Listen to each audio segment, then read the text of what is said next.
इन प्रयासों ने गरीबों की, मध्यम वर्ग की बहुत बड़ी चिंता कम की है।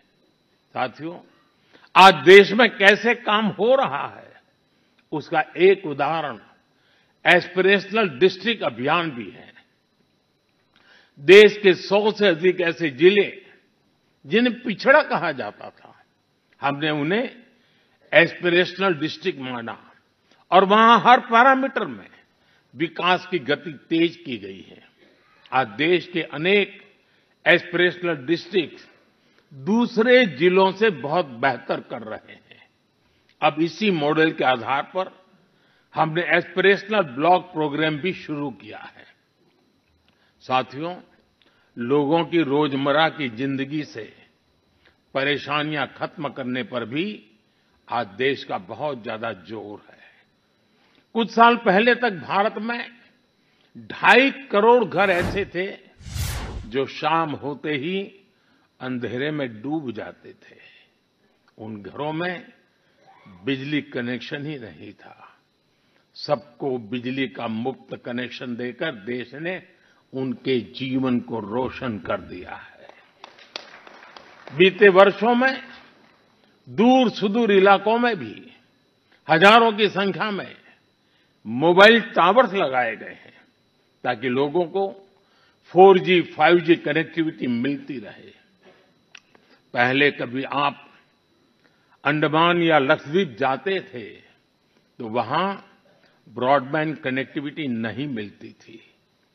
आज अंडर वाटर ऑप्टिकल फाइबर ने ऐसे द्वीपों तक भी अच्छी स्पीड वाला इंटरनेट पहुंचा दिया है। हमारे यहां गांव के घरों, गांव की जमीन से जुड़े कितने विवाद होते रहे हैं, ये भी हम भली-भांति जानते हैं। पूरी दुनिया में विकसित देशों के सामने भी लैंड रिकॉर्ड एक बहुत बड़ा चैलेंज रहा है, लेकिन आज का भारत इसमें भी लीड ले रहा है। पीएम स्वामित्व योजना के तहत आज गांव के घरों की ड्रोन मैपिंग की जा रही है और लीगल डॉक्यूमेंट इश्यू किए जा रहे हैं। साथियों, देश के विकास के लिए आधुनिक इंफ्रास्ट्रक्चर का तेज निर्माण भी उतना ही जरूरी है।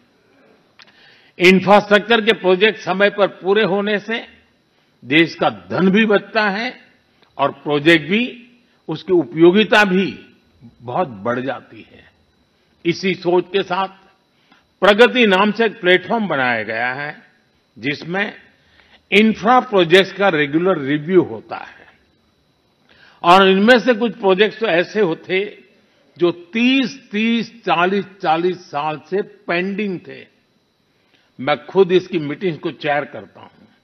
आपको जानकर अच्छा लगेगा कि अभी तक 18 लाख करोड़ रुपए के ऐसे प्रोजेक्ट्स को रिव्यू करके उनके सामने की अड़चनों को दूर किया जा चुका है। समय पर पूरे हो रहे प्रोजेक्ट्स लोगों के जीवन पर बहुत सकारात्मक प्रभाव डाल रहे हैं। देश में हो रहे ये प्रयास देश की प्रगति को भी गति दे रहे हैं और संविधान की मूल भावना को भी सशक्त कर रहे हैं। साथियों, मैं अपनी बात डॉक्टर राजेंद्र प्रसाद जी के शब्दों के साथ समाप्त करना चाहूंगा। 26 नवंबर आज के ही दिन 1949 में संविधान सभा में अपने समापन भाषण में डॉक्टर राजेंद्र प्रसाद जी ने कहा था, भारत को आज ईमानदार लोगों के एक समूह से ज्यादा कुछ नहीं चाहिए जो अपने हितों से आगे देश का हित रखेंगे। नेशन फर्स्ट, राष्ट्र सर्वप्रथम की यही भावना भारत के संविधान को आने वाली कई सदियों तक जीवंत बनाए रखेगी। संविधान ने मुझे जो काम दिया है, मैंने उसी मर्यादा में रहने का प्रयास किया है। मैंने कोई एनक्रोचमेंट की कोशिश नहीं की है। क्योंकि संविधान ने मुझे वो काम कहा, इसलिए मैंने अपनी मर्यादाओं को संभालते हुए अपनी बात को रखा है। यहाँ तो इशारा ही करना होता है, ज्यादा कुछ कहने की जरूरत नहीं होती है। बहुत बहुत धन्यवाद।